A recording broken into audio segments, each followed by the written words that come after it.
గత 27 తారీఖు అంకుం రాహుల్ మాతృశ్రీ junior college నుండి బీటెక్ థర్డ్ ఇయర్ చదువుతున్న అబ్బాయి జగిత్యాల కొరట్ల గ్రామం నుండి వచ్చి గత 3 ఏళ్ల నుండి ఇక్కడ చదువుకుంటుండు. తల్లిదండ్రులు చాలా పేదవాళ్ళు, రెక్కాడితే డొక్కాడని పరిస్థితిలో నా కొడుకు కూడా మాలాగా బతకద్దని ఎన్నో కలలు గాని ఆశలు పడి అప్పుల పాలై తన ఉన్న ఒక బిడ్డ కోసము జీవితాన్ని త్యాగం చేసి చదివిస్తున్న బిడ్డ ఈరోజు చేతికి అందిన కొడుకు ఎక్కడో ఆంధ్రప్రదేశ్ లో పోయి చనిపోవడం ఎంత బాధకరం అంటే, అమ్మ హోమ్ మినిస్టర్ అనితక్క మా తెలంగాణ బిడ్డ చనిపోయి గత 15 రోజులు అవుతుంది, నీకేమన్నా సోయి ఉందా, ఆ శవాన్ని మా తెలంగాణకు పంపించాలన్న ఆలోచన ఏమన్నా ఉందా అని నేను అడుగుతున్నాను. నువ్వు ఒక చాటు మహిళవు, హోమ్ మినిస్టర్ గా ఉన్నావు.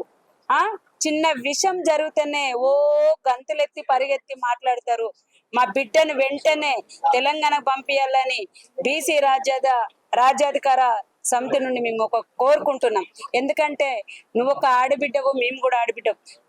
కన్న తల్లి బాధ ఎంత బాధగా ఉంటుందో ఆ శవము తెలిసి 3 రోజులు అవుతుంది, కనీసం పంపించడానికి కూడా మీరు రావట్లేదు. ఎందుకంటే దేనికనే నాకు అర్థం కావట్లేదు. దయచేసి చెప్తున్నాము, మీరు ఈ 48 గంటల్లో మా శవము మాకు వచ్చి దానికి న్యాయం జరిగే వరకు మేము పోరాడి అండగా ఉంటాము అంకుల్ రాహుల్ గారికి. ఎందుకంటే ఒకటే అడుగుతున్నాం, ఆ అబ్బాయికి ₹1 కోటి పరిహారం ఇవ్వాలి, ఆ ఇంట్లో ఒక ఉద్యోగం ఇవ్వాలి. ఎందుకంటే చేతికి ఎదిగిన చెట్టును మీరు నరికేసినట్టు చేసిండ్రు, అది ఆత్మహత్య చిత్రీకరించిండ్రు. దానికి ఒక రాయి కట్టుకొని బాయిలో దునికి అవసరం ఆ అబ్బాయికి లేదు.